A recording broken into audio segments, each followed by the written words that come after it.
You wake up before dawn, not to an alarm, but to the gnawing ache in your empty stomach. Outside, the November frost bites through the gaps in your mud and wattle walls. Your children huddle together for warmth on their straw mattress, their breath visible in the cold air. This isn't a camping trip gone wrong. This is Tuesday, and you're a medieval peasant.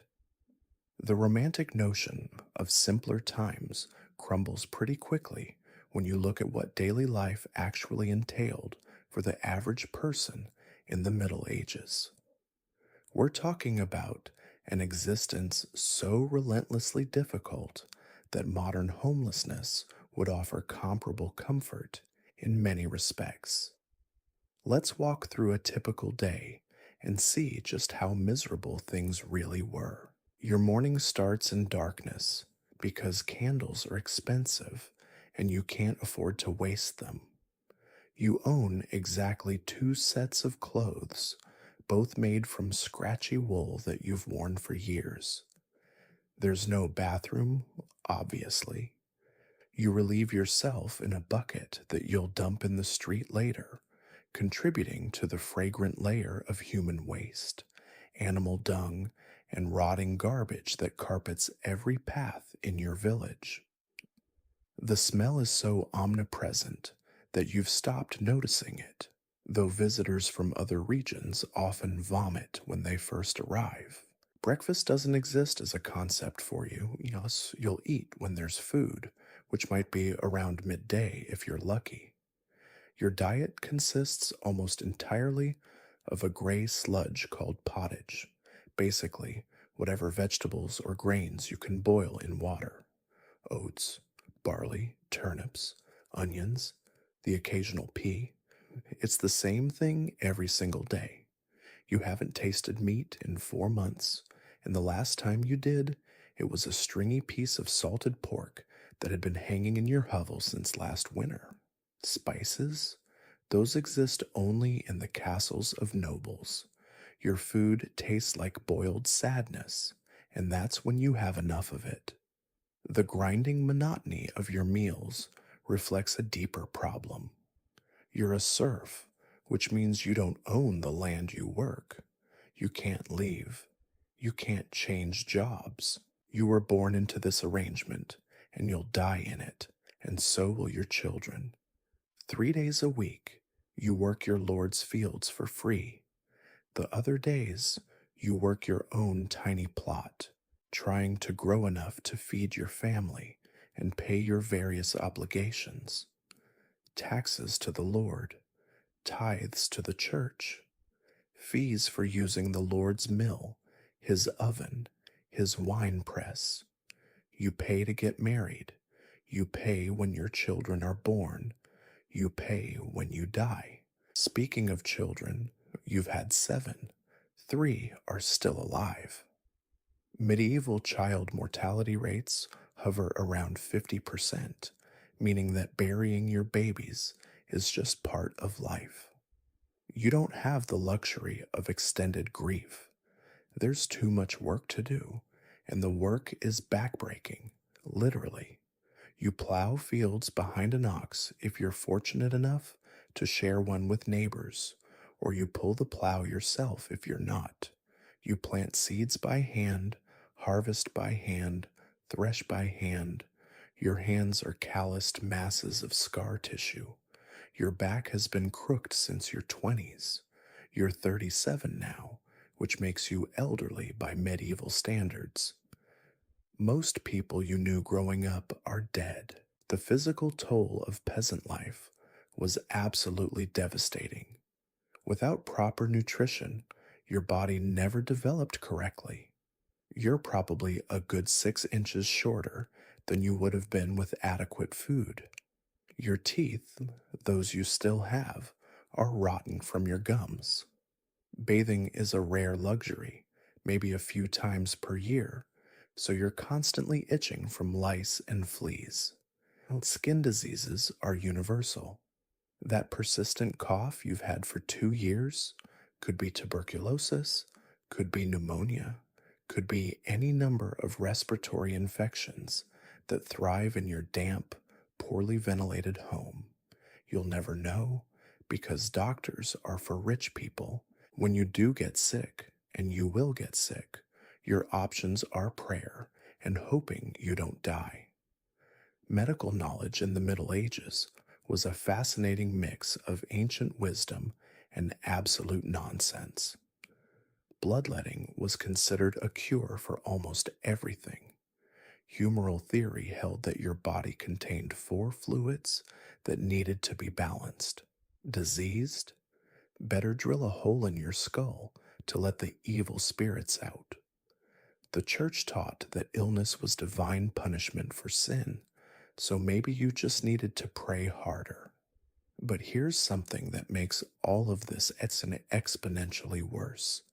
You have no concept that life could be different. You've never traveled more than 10 miles from where you were born. You can't read. You've never seen a book. The priest tells you that this suffering is God's plan, that nobles are nobles and serfs are serfs, because that's the natural order of creation. And if you're obedient and work hard, you'll be rewarded in heaven. So you endure, because what choice do you have? The monotony alone would drive a modern person insane. Same food, same work, same people, same conversations, every single day for your entire life. No vacations, no weekends, no retirement. You work until you physically cannot anymore, and then you become a burden on your family until you die. And we haven't even touched on the violence yet. The casual brutality of medieval life extended far beyond the backbreaking labor. Violence wasn't occasional. It was structural, institutional, woven into the fabric of society. Your lord has the legal right to beat you, not if you commit a crime, just because. He owns you. If he wants to kick you for walking too slowly, that's his prerogative. If his mood is foul and you're nearby, you might lose teeth. There's no recourse, no appeals process. The legal system, such as it exists, is designed to protect the powerful from the powerless, not the other way around. Public executions are community entertainment. Hangings, beheadings, burnings. You've watched neighbors die screaming for crimes as minor as stealing bread, and you've learned to cheer because not cheering might raise suspicions about you. The cruelty is the point. It's a demonstration of power, a reminder of your place in the hierarchy. Then there's war. Oh, the wars. Nobles fight constantly over territory, inheritance, insults, boredom. And guess who does the actual fighting and dying? When your lord decides to settle a dispute with the lord 2 valleys over, you're conscripted, handed a sharpened stick or a rusty blade, and told to march. You have no training, no armor. You're cannon fodder before cannons exist. Medieval warfare was apocalyptic for peasants. Armies didn't just fight each other. They systematically destroyed everything in their path. Fields burned, livestock slaughtered, villages razed. It was deliberate strategy. Starve your enemy's peasants, and you starve your enemy. The fact that these peasants are human beings with families? Irrelevant. Even if you survive the battle, you're not safe. Roving bands of soldiers, essentially sanctioned thieves, pillage the countryside between campaigns. They take your food, your tools, your animals, sometimes your daughters. You can't stop them. They have weapons and training. You have a farming implement and exhaustion. Disease is another constant companion, and not the way we think of disease today. The Black Death gets all the attention, and rightfully so. It killed between 30 and 60% of Europe's population in the 14th century. Imagine watching half your village die within months, bodies piling up faster than they can be buried, the smell of decay everywhere, people you've known your entire life gone. But the plague wasn't even the only nightmare.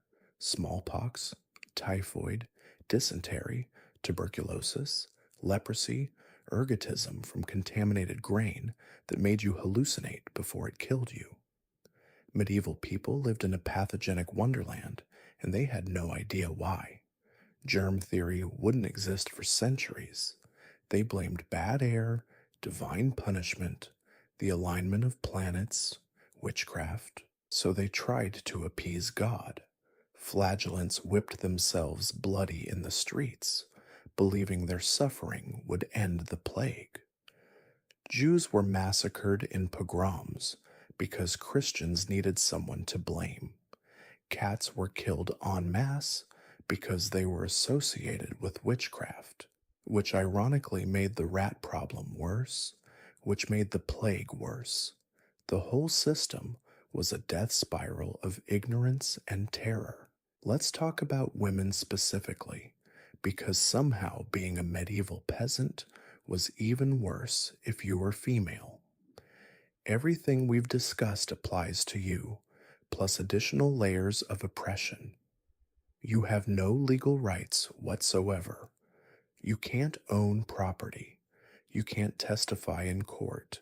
You're essentially property yourself, transferred from your father to your husband. Marriage isn't about love, it's an economic transaction.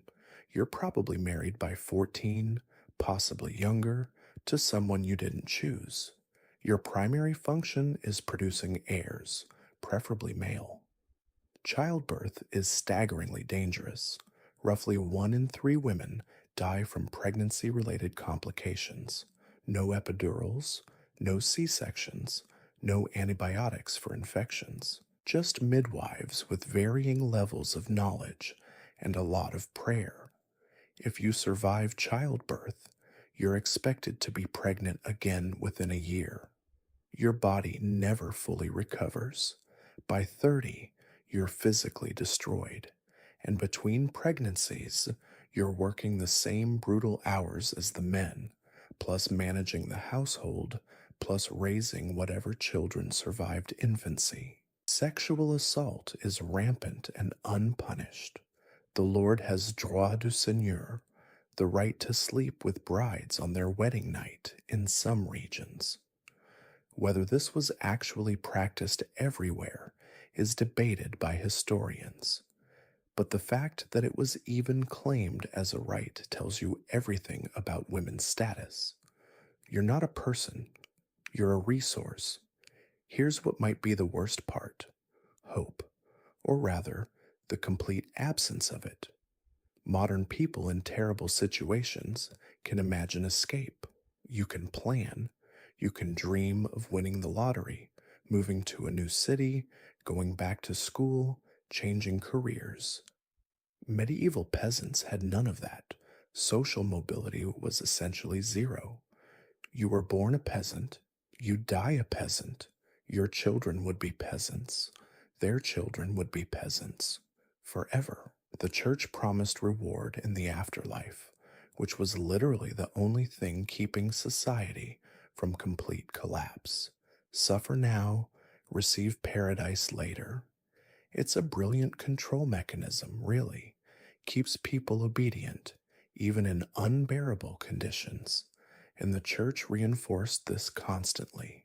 Every Sunday, the priest reminds you that your suffering is holy, that the rich are rich because God wills it, that questioning the social order is sinful. Education might have offered escape, but you're not getting educated. Literacy rates among peasants hover around 1%.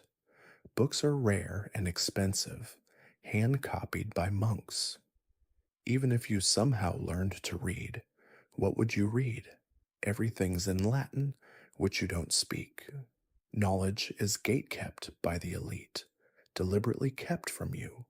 So you exist in this bubble of enforced ignorance, generation after generation, with no concept that human beings could live differently. This is just reality, the way things are, the way things have always been, the way things will always be. Human psychology isn't built for this kind of hopelessness. We develop learned helplessness.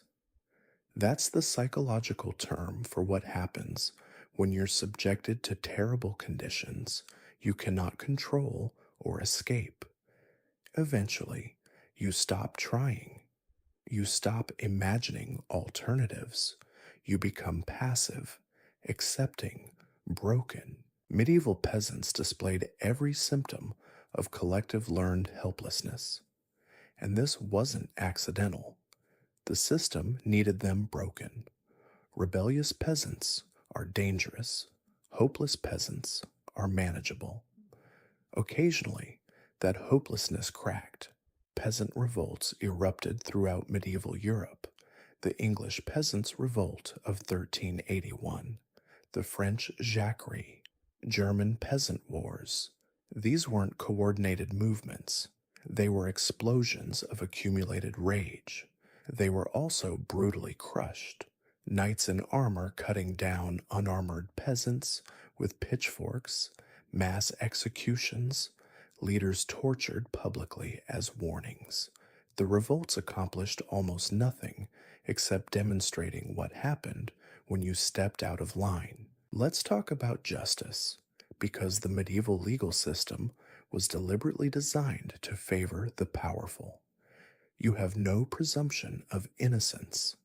Accusations alone can destroy you. Trials are rare. Torture is standard investigative practice. The thinking is simple. If you're innocent, God will protect you during torture. If you confess under torture, you're guilty. Trial by ordeal was common. You're accused of theft? Hold this red-hot iron bar. If your hand heals cleanly in 3 days, you're innocent.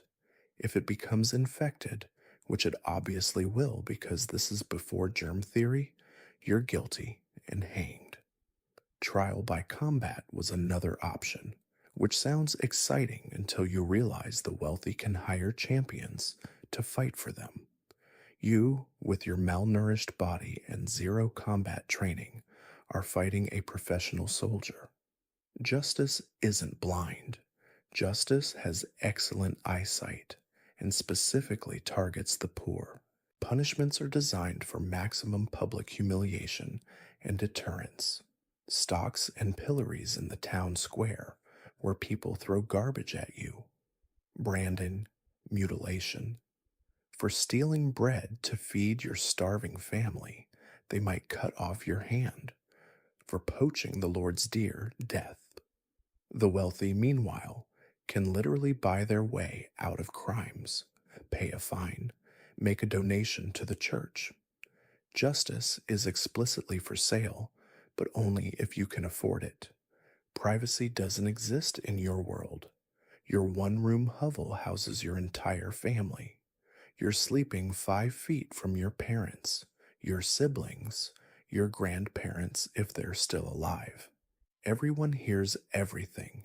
Everyone smells everything. The concept of personal space is centuries away from being invented.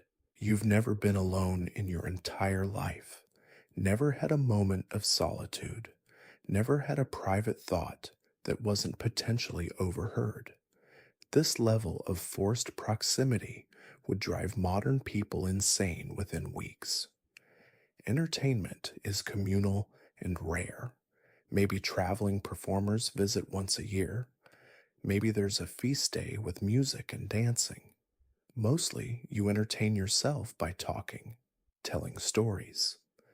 Gossip is the primary form of recreation because what else is there? You've never seen a play, never read a book, never heard an orchestra. Art exists, but not for you. The beautiful illuminated manuscripts, the stunning architecture, the sculptures, all produced by peasant labor, none enjoyed by peasants.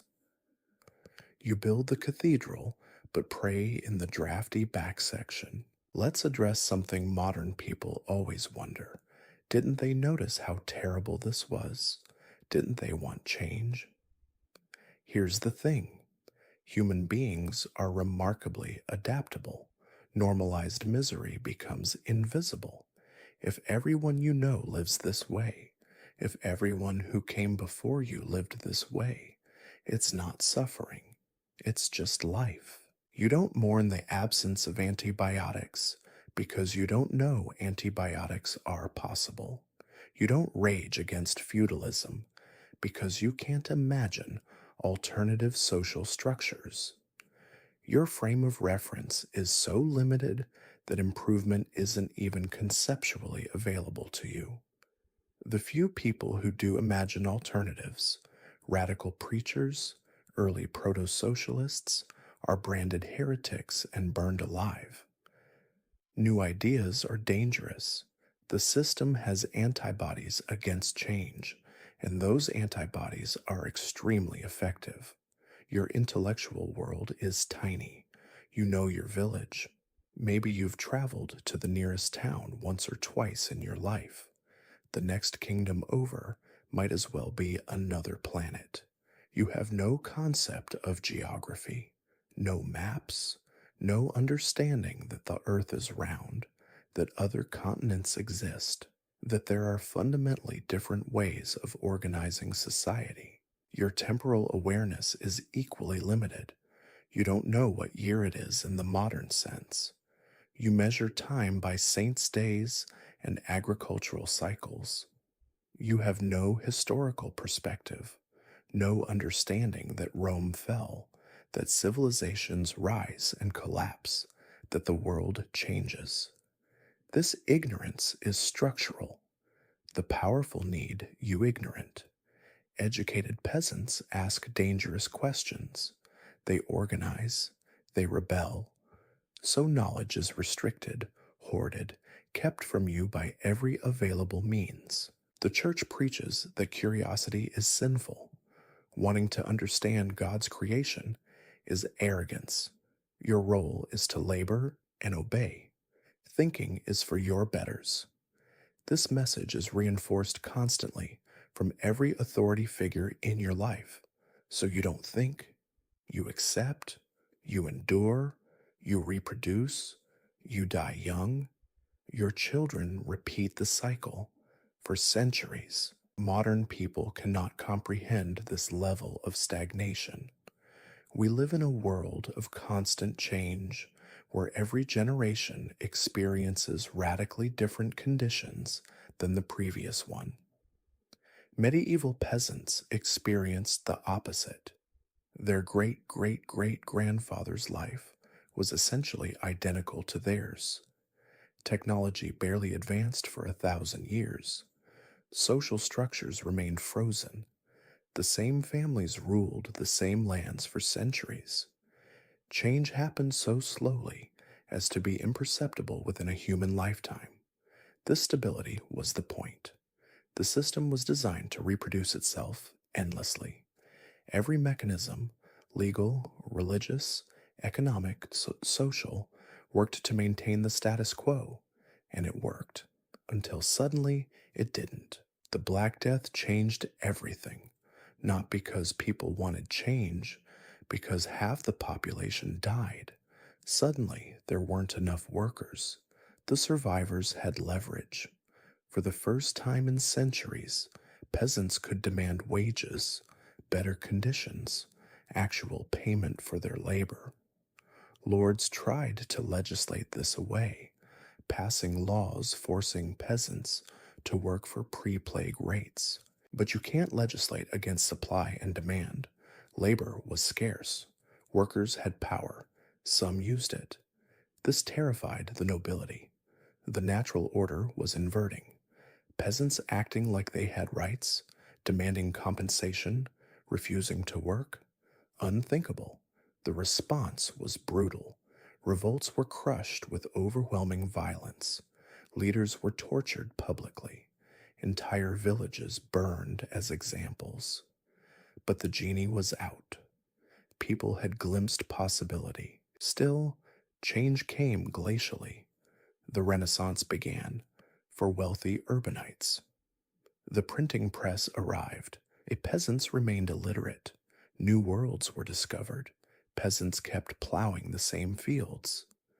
The Protestant Reformation shattered religious unity.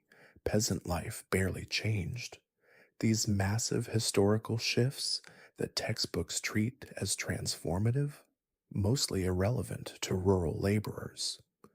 Your life in 1550 looked remarkably similar to your ancestors' life in 1050. What finally broke the system wasn't ideology, it was technology. The agricultural revolution, crop rotation, new fertilizers, mechanical innovations. Suddenly, fewer people could produce more food. Those surplus laborers had to go somewhere. They went to cities, to factories, to a different kind of hell, honestly, but at least a different one. Industrialization destroyed the medieval world by making it economically obsolete. You can't maintain feudalism when your economy depends on mobile urban workers. You can't keep people ignorant when factories need basic literacy. You can't enforce rigid hierarchy when people are physically removed from the land based system that structured everything. So the medieval world ended, not because people fought for something better, because economic forces made the old system impossible to maintain. This is important. Peasants didn't overcome their oppression through awareness or resistance. The system collapsed for reasons completely external to peasant agency. Let's return to you, to your specific life, because these grand historical forces don't change the fact that you, personally, lived and died in misery. You worked until your body broke. You watched children die. You felt constant hunger. You experienced pain without relief. You lived in fear of lords, of priests, of winter, of disease, of everything, and nobody cared. Your suffering wasn't tragic because it wasn't notable. You were expected to suffer. That was your function. The system required your misery to operate. Your labor built cathedrals. Your taxes funded wars. Your body fertilized fields. You were a resource. Abundant, cheap, replaceable. Modern people sometimes romanticize this. The simple life. Living close to nature. Strong communities. Honest work. This is delusional nostalgia. There was nothing simple about constant survival calculations. Nature was an enemy trying to kill you. Communities were surveillance networks enforcing conformity. Work was brutal exploitation. You never experienced comfort, never had enough, never felt safe, never knew ease. Your entire existence was struggle. And when you died, young, in pain, probably terrified, you left almost no trace, no gravestone, no record, no memory beyond a generation. You disappeared completely, like you never existed. Billions of people lived this way. Billions, each one a complete human being with thoughts, feelings, dreams, fears, each one suffering, each one erased. The scale is incomprehensible. More human misery concentrated in medieval peasant life than perhaps any other historical circumstance. Just endless, grinding, pointless suffering for centuries. Why does this matter now? Because we live in the world that replaced this one. Every modern comfort exists because we escaped that trap. Medicine and education, social mobility, human rights. None of this was inevitable. It all had to be built, fought for, developed, and it's all fragile. The systems that kept medieval peasants oppressed, concentrated power, enforced ignorance, economic exploitation, rigid hierarchy, these don't go extinct. They adapt. Modern forms of feudalism exist. Different aesthetics, same fundamental structure. People trapped in poverty they can't escape. Labor extracted without fair compensation. Knowledge restricted. Mobility limited. Suffering normalized. The medieval peasant's life was terrible in specific ways we've mostly overcome. But the mechanisms that made it terrible, those are permanent features of human social organization. They require constant resistance. The moment we stop actively maintaining progress, regression begins. Rights get stripped. Protections erode. Hierarchies reassert. You can't go back to being a medieval peasant. That specific nightmare's ended. But you can end up in a modern equivalent if you're not careful, if you don't value the things that separate your life from theirs: education, healthcare, workers' rights, social safety nets, democratic participation. These aren't natural, they're achievements, hard won, easily lost. The medieval peasant couldn't imagine their life improving because they lacked the conceptual framework. You don't have that excuse. You know better lives are possible because you're living one. You know systems can change because you've seen them change. You know human organization isn't fixed because history proves it's constantly evolving. So when you feel grateful for antibiotics, remember why you need to feel grateful. When you value education, understand what you're valuing. As when you support social programs, know what you're supporting.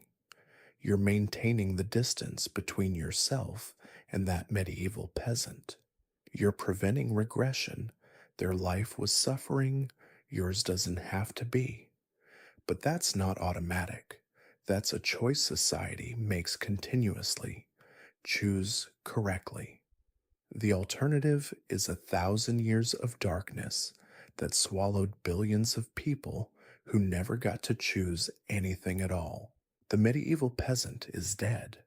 They've been dead for centuries, but the machinery that crushed them never stopped running.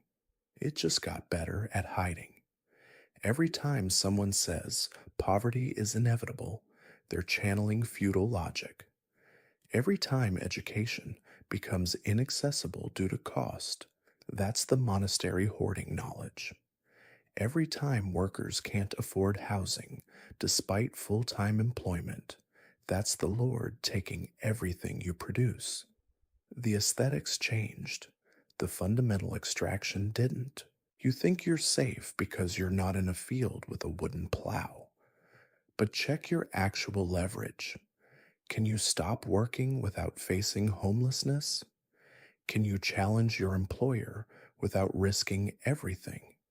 Can you afford to get sick? The questions medieval peasants faced aren't as distant as you'd like to believe. Here's the uncomfortable part. You probably have more in common with them than with the people who control your society. The wealth gap today mirrors medieval inequality. The bottom 50% own almost nothing. The top 1% own nearly everything. Sound familiar? It should. That's the ratio that defined feudalism. The difference is you can read this, you can learn, you can organize, you can imagine alternatives. Medieval peasants couldn't. They were trapped not just physically, but cognitively, unable to conceive of escape. You don't have that limitation, which means you have responsibility they didn't. You can see the cage. You can name it. You can work to dismantle it. Or you can tell yourself, this is just how things are. Accept your place in the hierarchy. Stop questioning. Stop imagining. You can choose learned helplessness. Plenty of people do. It's easier than fighting. The system counts on that. The medieval peasant worked until they died because they had no choice. What's your excuse going to be? You have options they couldn't dream of. waste them, and you're choosing their life voluntarily. That's somehow worse than having it forced on you. The past isn't past, it's a warning. Systems of oppression don't disappear, they evolve. They find new forms. They wait for people to forget why the old ones were fought so hard. Then they creep back, dressed in modern language, claiming inevitability. Nothing is inevitable except what you allow. The medieval peasant's suffering wasn't natural or necessary. It was constructed, maintained, enforced. Just like modern inequality is constructed, maintained, enforced. The question is whether you'll notice, whether you'll care, whether you'll do something about it. They couldn't. You can. That's the only difference that matters.